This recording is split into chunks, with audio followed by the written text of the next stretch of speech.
ಆತ್ಮೀಯ ಸ್ನೇಹಿತರೆ, ಮನಸ್ಸಿನ ಬುತ್ತಿಗೆ ಸ್ವಾಗತ. ಪ್ರೀತಿಯ ಸ್ನೇಹಿತರೆ, ಪುಟ್ಟ ಮಕ್ಕಳು ಮನೆಯಲ್ಲಿದ್ದರೆ ರಾತ್ರಿಯೆಲ್ಲ ನಿದ್ರೆ ಇರುವುದಿಲ್ಲ ಎಂಬುದು ಹಲವರ ದೂರು. ಮಗು ಚೆನ್ನಾಗಿ ನಿದ್ದೆ ಮಾಡಲು ಏನು ಮಾಡಬೇಕು?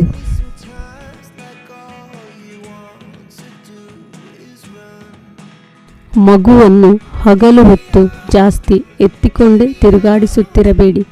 ಕಾರಿನಲ್ಲಿ, ಗಾಡಿಯಲ್ಲಿ ಸುತ್ತಾಡಿಸಬೇಡಿ. ಬದಲಿಗೆ ಮನೆಯಲ್ಲಿ ನೆಲಕ್ಕೆ ಓಡಾಡಲು ಬಿಡಿ. ಪುಟ್ಟ ಹಾಸಿಗೆಯಲ್ಲಿ ಮಲಗಿಸಿ ಆಗಾಗ ಮಾತನಾಡಿಸುತ್ತಾ ಇರಿ. ಹಗಲಿನಲ್ಲಿ ಜಾಸ್ತಿ ಚುರುಕಾಗಿಸಿ. ಇದರಿಂದ ಮಗು ಸಹಜವಾಗಿ ರಾತ್ರಿ ನಿದ್ದೆ ಮಾಡುವುದು. ಮಗುವಿನ ಮನಸ್ಸಿನಲ್ಲಿ ಆತಂಕ ಹುಟ್ಟಿಸಬೇಡಿ. ಮಗುವಿನ ಪಕ್ಕದಲ್ಲೇ ಮಲಗಿದ ಅಮ್ಮ ಎದ್ದು ಹೋಗುವುದು. ಮಗುವನ್ನು ಮಾತನಾಡಿಸದೆ ಬೇರೆ ಬೇರೆ ಕೆಲಸದಲ್ಲಿ ಮಗ್ನವಾಗಿರುವುದು. ಮಗು ಚಿಕ್ಕದಾಗಿದ್ದರೂ ಬೇಗ ಆತಂಕಕ್ಕೆ ಒಳಗಾಗುವುದು. ಆಗ ಗಟ್ಟಿಯಾಗಿ ಕಿರುಚಲು ಪ್ರಾರಂಭಿಸುವುದು. ನೀವು ಕೆಲಸದಲ್ಲೇ ತೊಡಗಿದ್ದರೂ ನಿಮ್ಮ ಪುಟ್ಟ ಕಂದನನ್ನು ಆಗಾಗ ಮಾತನಾಡಿಸುತ್ತೀರಿ, ನಗೆ ಆಡಿಸುತ್ತೀರಿ. ಆಗ ನಿದ್ದೆ ಮಾಡುವುದು. ಪ್ರತಿನಿತ್ಯ ಹಾಲನ್ನು ಕುಡಿಸಿದ ನಂತರ ಚೆನ್ನಾಗಿ ತೇಗು ಬರಿಸಿ ನಿದ್ದೆ ಮಾಡಿಸಿ. ಮಗುವಿನ ಹೊಟ್ಟೆಯಲ್ಲಿ ಗ್ಯಾಸ್ ಆಗದಂತೆ ಜಾಗ್ರತೆ ವಹಿಸಿ. ಜಂತು ಹುಳುಗಳು ಆಗದೇ ಇರುವಂತೆ ನೋಡಿಕೊಳ್ಳಿ.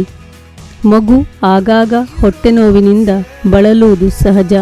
ನೋವು ಅತಿರೇಕವಾದರೆ ಕಿರುಚಲು ಆರಂಭಿಸುವುದು.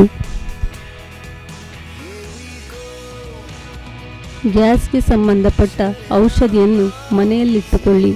ಶುದ್ಧ ಹಸುವಿನ ತುಪ್ಪವನ್ನು ಹೊಕ್ಕಳಿಗೆ ಹಾಕಿ ಮೃದುವಾಗಿ ಹೊಟ್ಟೆಯನ್ನು ಮಸಾಜ್ ಮಾಡಿ. ಮಗುವನ್ನು ರಾತ್ರಿಯಲ್ಲಿ ಆಗಾಗ ನೋಡುತ್ತೀರಿ. ಮಗುವನ್ನು ದೂರದ ತೊಟ್ಟಿಲಲ್ಲಿ ಅಥವಾ ಬೇರೆ ಕೋಣೆಯಲ್ಲಿ ಮಲಗಿಸಬೇಡಿ. ಸಾಧ್ಯವಾದಷ್ಟು ನಿಮ್ಮ ಪಕ್ಕದಲ್ಲೇ ಮಲಗಿಸಿಕೊಳ್ಳಿ. ನಿಮ್ಮ ಮಗು ನಿಮ್ಮ ಜವಾಬ್ದಾರಿಯಾಗಿರುತ್ತದೆ. ಹತ್ತಿರವಿದ್ದಾಗ ಅದರ ಚಟುವಟಿಕೆಗಳು ನಿಮ್ಮ ಗಮನಕ್ಕೆ ಬರುವುದು. ಮಗು ಹಗಲಿನಲ್ಲಿ ಆಗಾಗ ಸಣ್ಣ ನಿದ್ದೆ ತೆಗೆಯುತ್ತಿದ್ದರೆ ಅದಕ್ಕೆ ಸಂಜೆ ನಿದ್ದೆ ಮಾಡದಂತೆ ನೋಡಿಕೊಳ್ಳಿ. ಹಾಗೆಂದು ಮಗು ಸುಸ್ತಾಗುವಂತೆ ಮಾಡಬೇಡಿ. ಆದಷ್ಟು ನಿಮ್ಮ ಜೊತೆಯೇ ಮಲಗುವಂತೆ, ಸಮಯಕ್ಕೆ ಹೊಂದಿಕೊಳ್ಳುವಂತೆ ಮಾಡಿ. ಕೆಲವು ಮಕ್ಕಳು ಹಲ್ಲು ಮೂಡುವಾಗ, ಮೊದಲ ಮಾತು ಆಡುವಾಗ ಆರೋಗ್ಯದಲ್ಲಿ ಸ್ವಲ್ಪ ಏರುಪೇರು ಉಂಟಾಗುವುದು.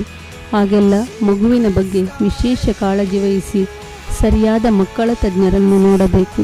ಇಲ್ಲದೆ ಪ್ರೀತಿಯಿಂದ ಮಗುವನ್ನು ರಮಿಸಿ, ತಟ್ಟಿ, ಜೋಗುಳ ಹಾಡಿ ಮಲಗಿಸಿದರೆ ಕೆಲವೇ ದಿನಗಳಲ್ಲಿ ಸರಿ ಹೋಗುತ್ತದೆ.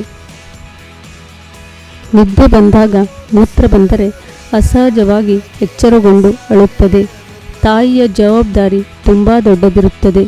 ಮಗು ಮಲಗುವ ಮೊದಲು ಮೂತ್ರವನ್ನು ವಿಸರ್ಜಿಸಿ ಮಲಗಿಸಿ. ಅಲ್ಲದೆ ಮಗು ದೊಡ್ಡ ಆಗುತ್ತಿದ್ದಂತೆ ಮಗುವಿನಲ್ಲಿ ಹೇಳಿ ಮೂತ್ರ ವಿಸರ್ಜನೆ ಬಗ್ಗೆ ಸರಿಯಾಗಿ ತಿಳುವಳಿಕೆ ಮೂಡಿಸಬೇಕು.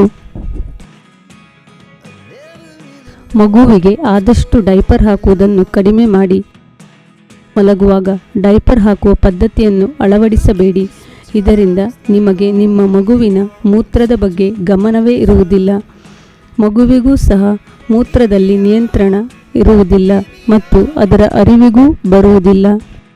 ಇಂದಿನ ಈ ಮಾತುಗಳು ನಿಮಗೆ ಇದೆ ಎಂದು ಭಾವಿಸುತ್ತೇನೆ.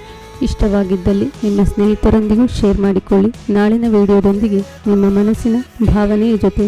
ಧನ್ಯವಾದಗಳು.